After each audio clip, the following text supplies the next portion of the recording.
When Napoleon lay at Bologna for a year with his flat-bottomed boats and his grand army, he was told by someone, "There are bitter weeds in England."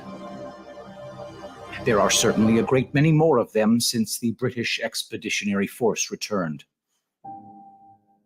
So I have, myself, full confidence that if all do their duty, if nothing is neglected, and if the best arrangements are made as they are being made, we shall prove ourselves once more able to defend our island home, to ride out the storm of war, and to outlive the menace of tyranny, if necessary, for years, if necessary, alone. At any rate, that is what we are going to try to do. That is the resolve of His Majesty's government, every man of them. That is the will of Parliament and the nation. The British Empire and the French Republic, linked together in their cause and in their need, will defend to the death their native soil, aiding each other like good comrades to the utmost of their strength. Even though large tracts of Europe and many old and famous states have fallen or may fall into the grip of the Gestapo and all the odious apparatus of Nazi rule, we shall not flag or fail. We shall go on to the end. We shall fight in France. We shall fight on the seas and oceans. We shall fight with growing confidence and growing strength in the air. We shall defend our island, whatever the cost may be. We shall fight on the beaches. We shall fight on the landing grounds. We shall fight in the fields and in the streets. We shall fight in the hills. We shall never surrender. And even if, which I do not for a moment believe, this island, or a large part of it, were subjugated and starving, then our empire beyond is armed and guarded by the British fleet, will carry on the struggle until, in God's good time, the new world with all its power and might steps forth to the rescue and the liberation of the old.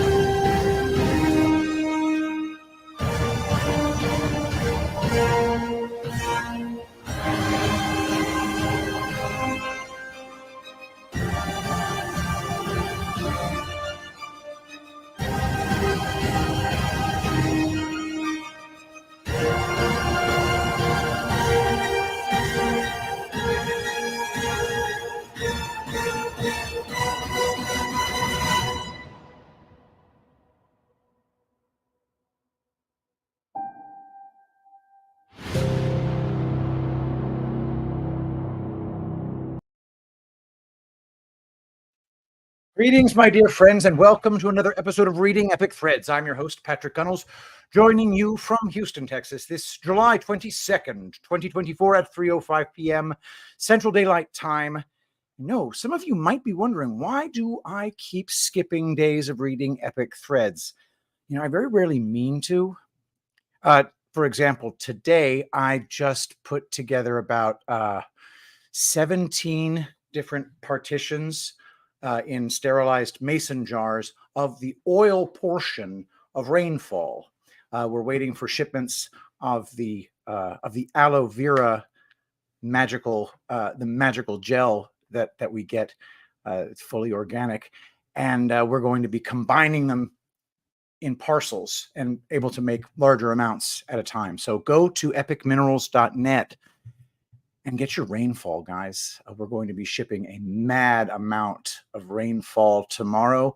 We're getting enough to get another 350 bottles.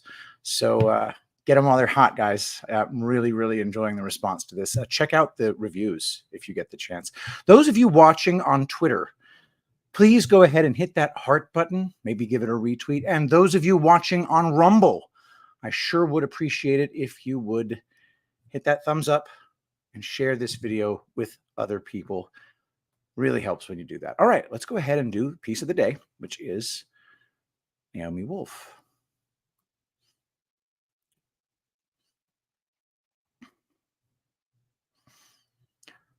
From naomiwolf.substack.com, Lady McBiden. Trump assassination attempt. Does Dr. Jill Biden need to be questioned? By Dr. Naomi Wolf. I am careful about my words. I don't throw around accusations, and for the legal record, I am not here making an accusation.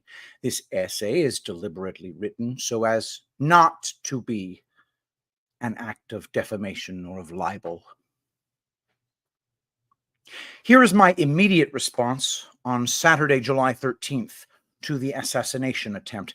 As I warned you all in my recent essay, What Time It Is, about the incarceration of Stephen K. Bannon, the attempt on President Trump's life on Saturday, July 13th was sadly predictable, as we are in the period foreseeable per the historical record in a declining democracy of the physical mopping up of the opposition. Subsequent to the assassination attempt against President Trump last Saturday in Butler, Pennsylvania, I need to talk about Dr. Jill Biden and her office. I believe Dr. Jill Biden and Hunter Biden and Dr. Jill Biden's staff need to be investigated. Subsequent to, my awkward grammar is to avoid the legal repercussions of saying in relation to, the assassination attempt against President Trump.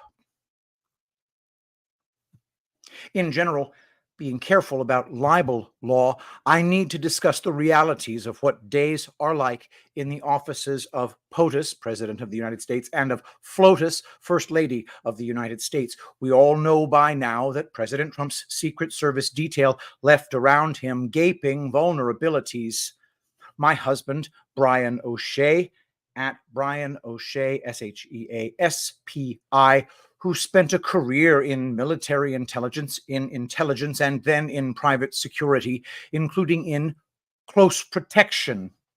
Indeed, that was how I met him, as he had to secure me and my home after I had received death threats. Examined, at my request, videos of President Trump's speech in Butler, Pennsylvania on July 13, 2024, assessing the shot that struck President Trump's right ear and the shots that killed heroic Fire Chief Corey Comparatori.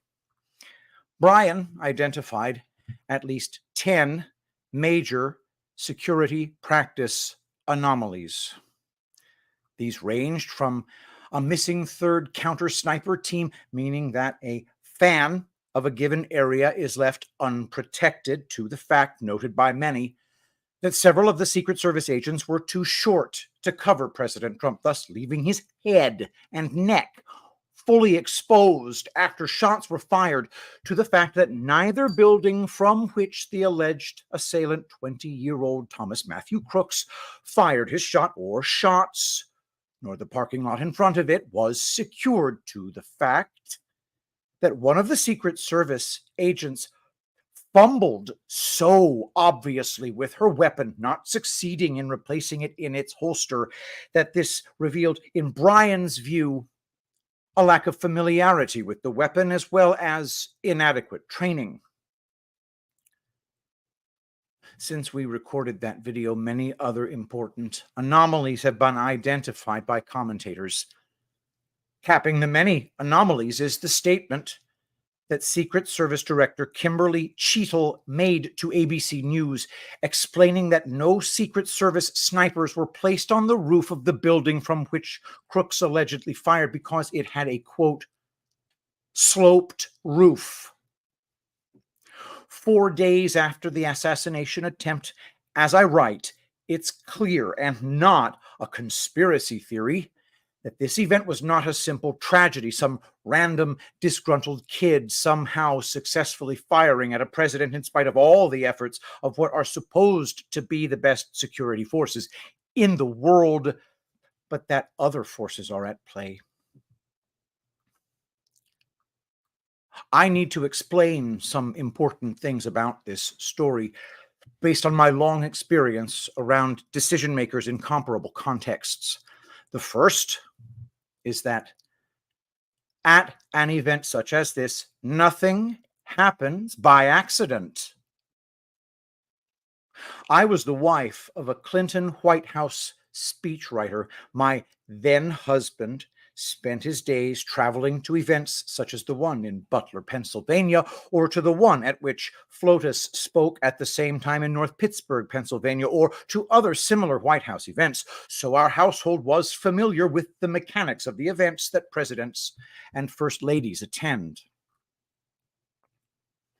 I later became an advisor to Dick Morris, President Clinton's chief campaign advisor for his re-election campaign in 1996. Still later, I was a formal campaign advisor to Vice President Gore's campaign for the presidency. In all of these contexts, which spanned years, I witnessed closely the process by which a president's staff and a first lady's staff and then a vice president and his staff work alongside and in very prescribed ways with a campaign.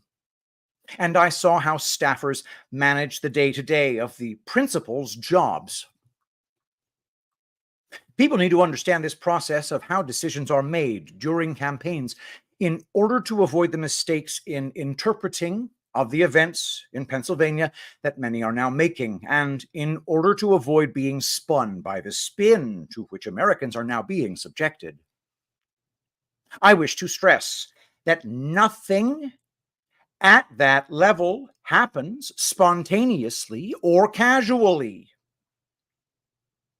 While certainly there can be a specific staffer who is incompetent and who may make a specific mistake in event planning, that staffer will be quickly fired. Repeated, sequential mistakes, let alone multiple mistakes at the same venue and time, simply cannot happen. Every event you see that is attended by the president or the first lady has had as a routine, daily, standard operating procedure, rigid process from which there is never any deviation, from which no deviation is possible. Layers and layers of scrupulous vetting by multiple senior staffers and by multiple agencies. Every detail is cleared by many layers of officials from various forms of authority long in advance.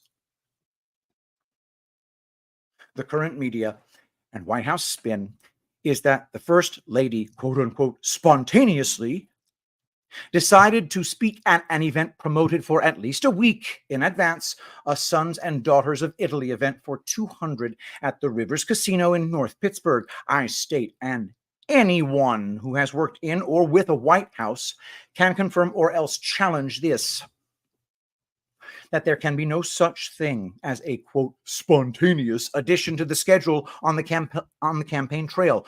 FLOTUS or POTUS can't spontaneously change the schedule.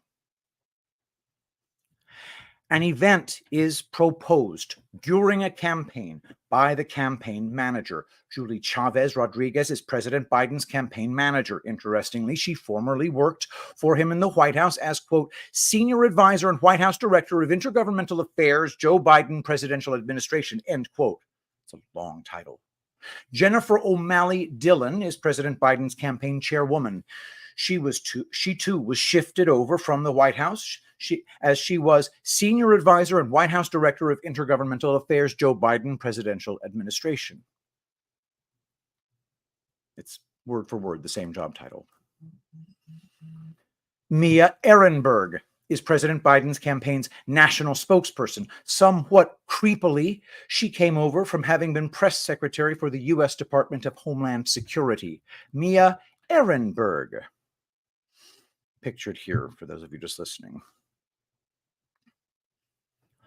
It's notable for several reasons to have White House staff transfer to serve as campaign staffers, in part because FEC law means careful separations between the two teams. The point here is all the senior people in both the White House and on the campaign know very well how secure vetting for an event works. A proposed event has to be signed off by the campaign director. It also has to be signed off by the chief of staff at the White House. Since the resignation of Ron Klain, Jeff Zients has been the White House chief of staff. He also joined the Facebook board of directors in 2018. He would also be very familiar with secure planning, as in November 2020, he became a member of 3 agency review teams for the Biden transition: Department of Defense, Department of Health and Human Services, and the Department of Homeland Security. Jeff Zients, pictured here. Sorry if I got the pronunciation on that wrong. Both the campaign director and the chief of staff are reacting to requests which are nonstop from donors, grassroots groups, other politicians, etc., for the principal, meaning POTUS or FLOTUS. These requests go to the scheduler for both the White House team and for the campaign, 2 different people. The top White House staffers meet daily with the chief of staff to review the set of proposals and events for POTUS and FLOTUS and to refine the schedule. The same process takes place with the campaign team. The campaign team puts their requests formally to the White House chief of staff and scheduler. Lawyers review each request and indeed any contact between the campaign and the White House to avoid the campaign violating FEC law.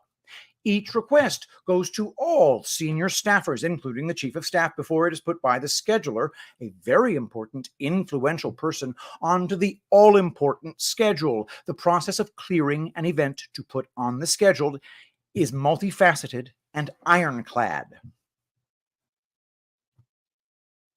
The speech that will be given at the event has to be checked by the relevant departments, State Department and Pentagon, if it involves foreign or military affairs, HUD, if it mentions housing, and so on. If there is anything in the speech that is wrong or that causes political blowback, it has to be revised and resubmitted until it is cleared, and so on. The people on stage with the principal, introducing the principal, near the principal at any time, all of which is carefully choreographed and or in photos with him or her, must all be vetted well in advance. The backgrounds of everyone must be checked both in law enforcement databases and by opposition researchers in-house.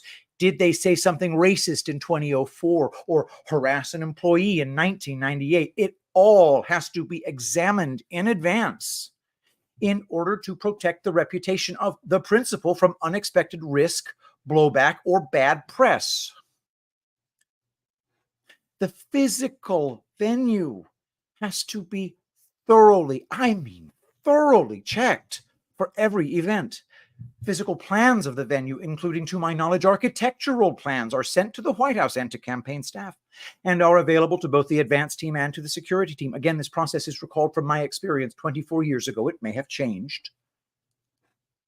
The route from the airport to the hotel, from the hotel to the venue, from the venue to the hotel, from the hotel to the airport is checked by multiple layers of the staff of this daily meeting, as well as by security services.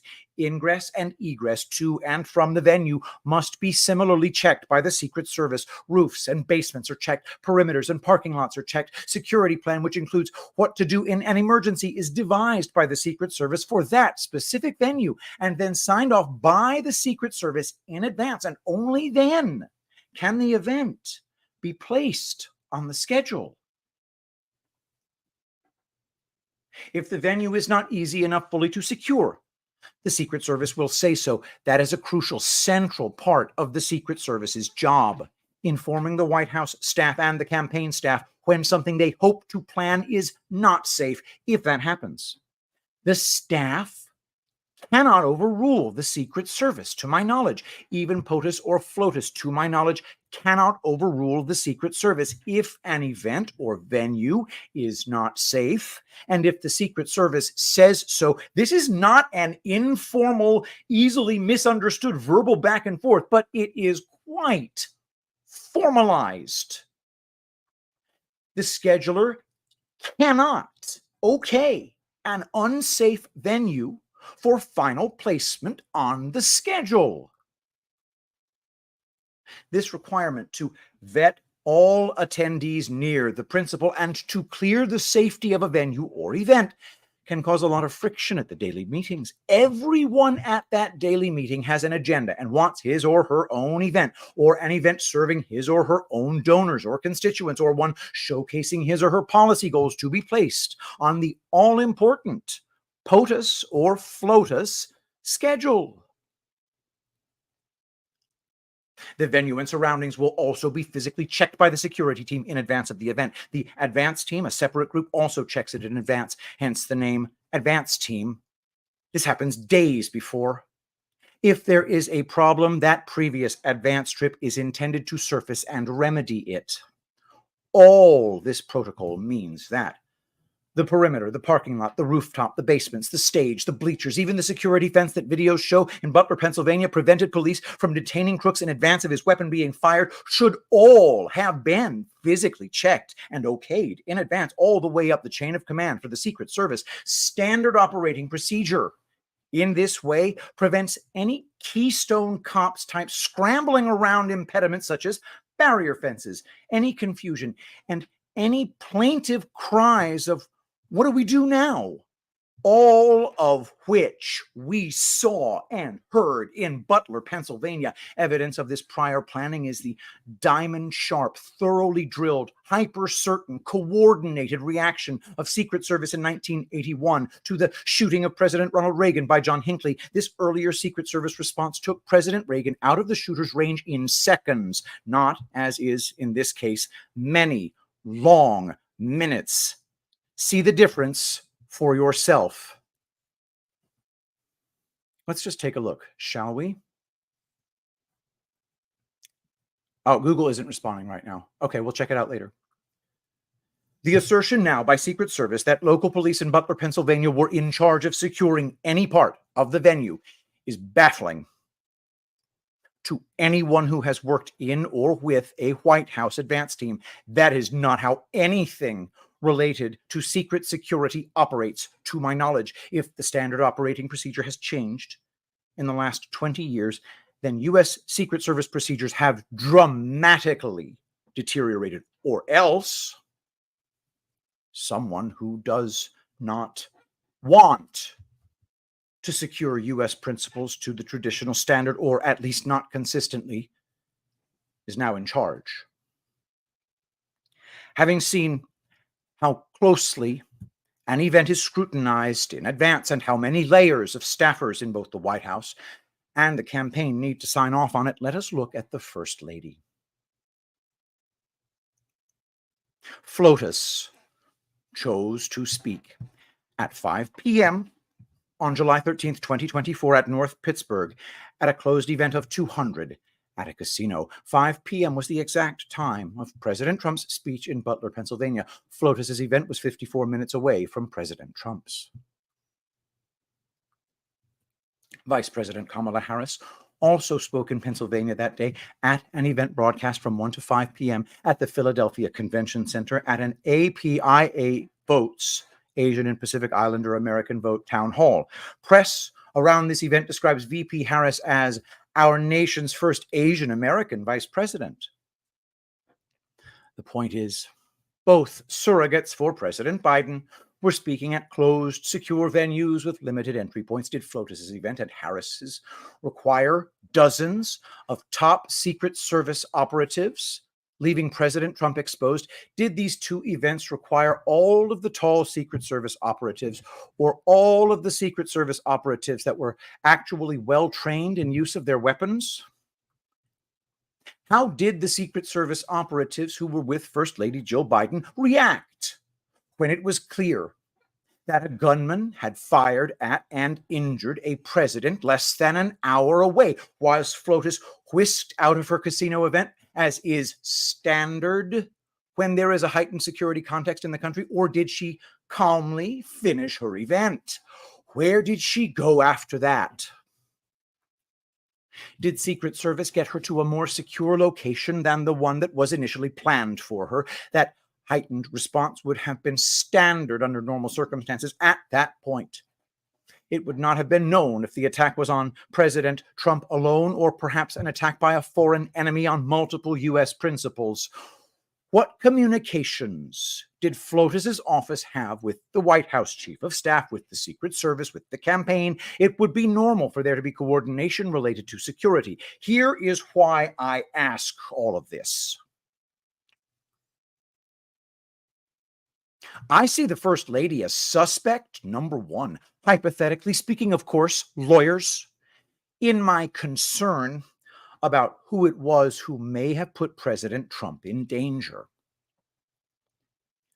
I see from the outside a White House in chaos.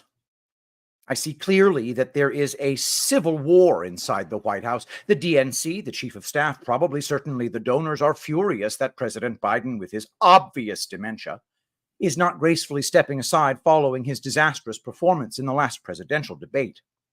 In any other context, the pressure would be on the president to do so. He would be both bribed and nonviolently threatened or badgered by the DNC, by donors, by staff, etc., and he would eventually get the message and elegantly step out of the way.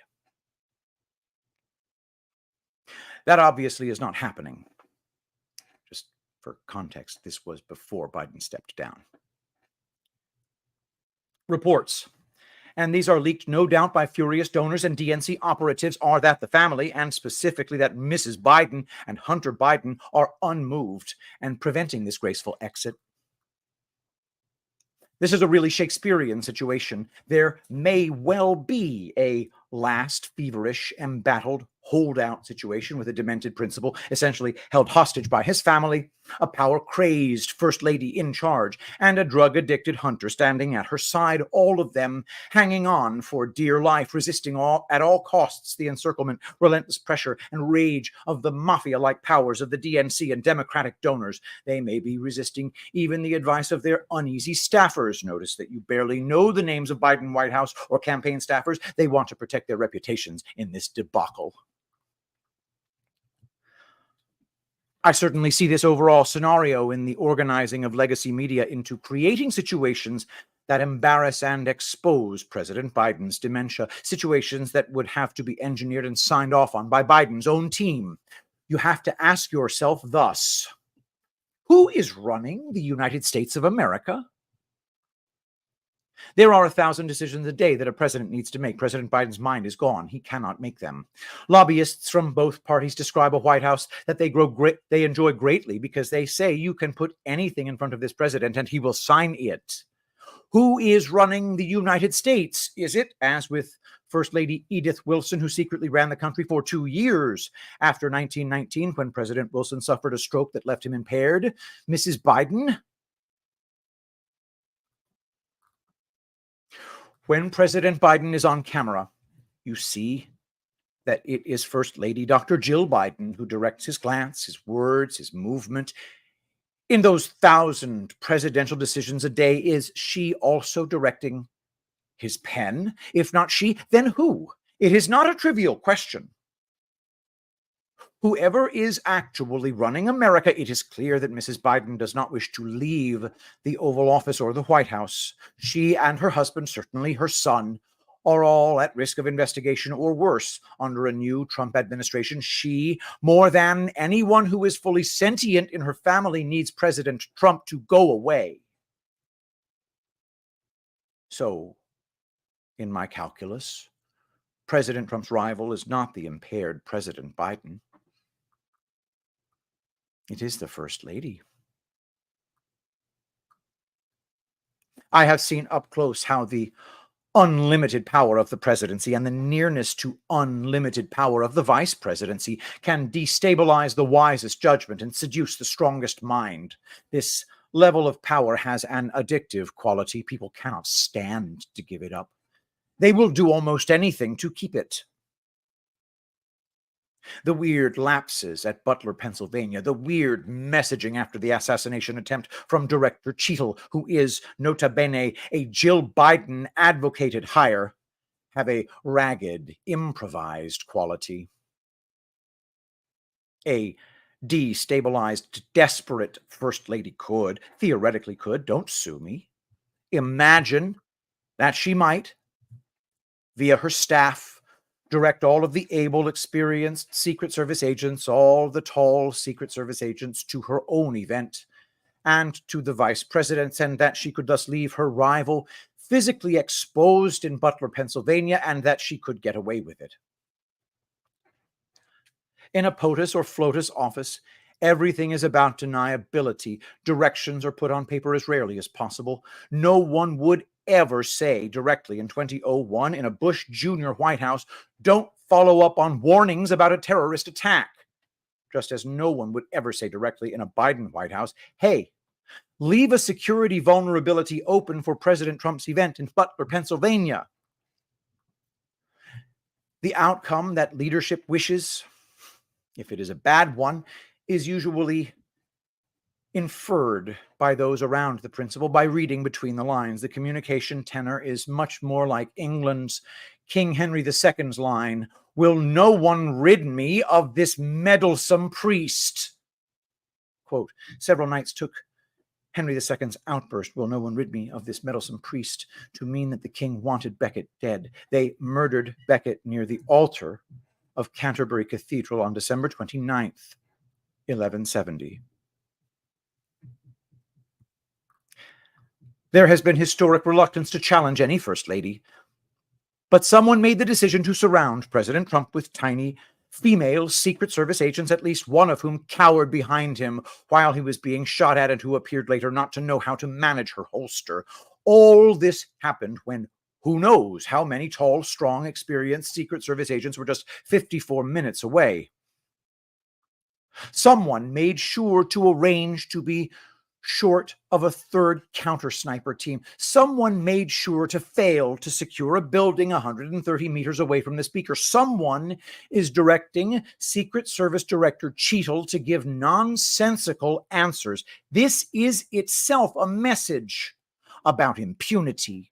Most chillingly to me is that someone directed a guard in military uniform to point his rifle directly at the van with a wounded President Trump in it before raising it again. I think all of this is meant, if not to murder, certainly to seek to intimidate President Trump into abandoning the campaign trail. I think FLOTUS and her staff need to answer questions. I think that they need to yield records about the staff's comms, if any, with Director Cheatle. I'm sorry, but I do. Still, what a time in which we are living. Maybe something beyond politics, even beyond fascist politics, which, as I keep trying to warn you, tries to intimidate the opposition, imprison it, or worse, is at work. It's kind of amazing that the bullet intended to kill him just grazed a man who happened to turn his head. It's kind of amazing that his family hosted a national convention 3 days later. It's kind of amazing that they are not all fully traumatized. This whole event calls to mind the aphorism, "Man proposes, God disposes." The veils are falling away. Americans see clearly that someone in power wanted President Trump dead. They see clearly that this fight is not over. Americans are reasoning accordingly. They will make their choices accordingly. Meanwhile, may all be safe. May all survive. That's NaomiWolf.substack.com. I would merely say, okay, we take now from somebody who really knows. Dr. Wolf has been on multiple campaigns and knows what security is like on those campaigns. So now there's a theory as to how Donald Trump's security was made, inept. But don't you think Donald Trump would notice that and say, fuck this? Get all of these new Secret Service people who don't know what they're doing, get them out of here right now. Wouldn't that have happened if that is what we're talking about? Wouldn't Trump say something? Or did he not notice? One of the most noticing dudes who ever was, the guy who micromanages shit. You don't think he would notice that his security was suddenly pointless? I just think we're watching a show. I don't know who's running that particular aspect of the show. but that looks like a show to me. Anyway, thank you everybody for watching. All of you who are on X, thank you so much for that. Let me just check on Rumble. Okay, not bad. 275 of you guys. Hit the like button on Rumble and do me a favor and retweet if you can. And now I would just like to say a message from our sponsor. He said something that really hit home about this phenomena of chemtrails. Manganese will make you kill your mama. How much manganese are you spraying in my neighborhood at night while I'm asleep? Military and some commercial jets have been fitted with huge barrels of at least 49 different kinds of documented chemical poisons. Barium is toxic to all mammals. Aluminum is known to diminish kidney function and destroy brain cells and cognitive function. A problem, a serious problem. Patent number 5003186 describes cooling the Earth with metal oxides sprayed into the stratosphere. And I thought, well, geez, this is what I do for a living. I was finding tons and tons of large quantities of aluminum, barium, strontium in the forms of oxides and sulfates. Instead of protecting the people, we are poisoning the people. Detox and prevent heavy metal poisoning. www.epicminerals.net. Promo code Badlands. All right, guys. I'm remembering my dreams every single friggin' night. I could even tell you my dream. They're boring dreams, but I could tell you about them the afternoon after I woke up. It's amazing. General detoxification also applies to the human brain, which somehow interacts with the mind that I'm in ways that I'm not quite sure about. Let me show you something else. This Green Star promo, he pulled it off of the Liberty Den. So check this out. Well, you're glowing, first of all, and it's great. And I love it. It's Rainfall by epicminerals.net. If you want this glow, get this product.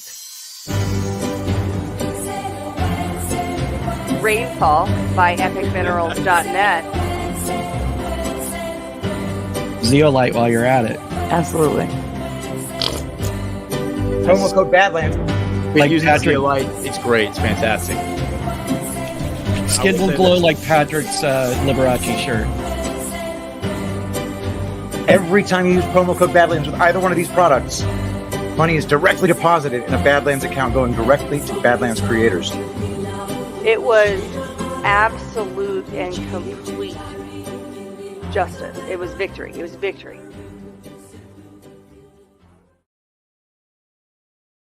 All right, that is so kick-ass. You know what I got to do with Green Star? I got to give him access to the native video because he was clearly pulling that down off of Rumble, and sometimes that can be really blurry. But yeah, I dig it. I dig it big time. All right, thank you so much for watching, everybody. Go to epicminerals.net. Use promo code Badlands, promo code Shapiro. Either one of them gives you 10% or more.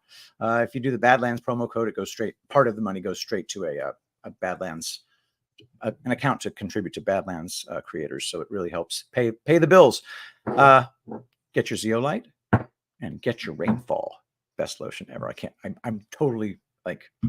We're going to turn this over to a contract manufacturer once the process is perfectly defined. But right now I'm making it myself, and it's kind of rewarding. It's kind of fun to do, improving processes and stuff. Anyway, thanks everybody. Let us pray.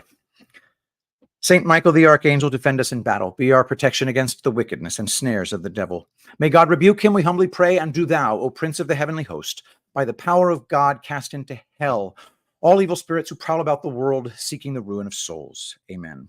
And just one more quick word before I go. I really hope that you'll share this with people, this video, because I think the biggest takeaway from Dr. Wolf's article is how absolutely unheard of and ridiculous this security situation was guarding the president. Really, really, it really hits home in ways that I've never been able to explain. I've just had this gut feeling. No. There's no chance Trump would allow such a thing. And that's just, I still feel that way. Anyway, thank you, everybody. And I will see y'all. Where's my Trump pen? There it is. And I will see y'all the next time I do this show, ASAP.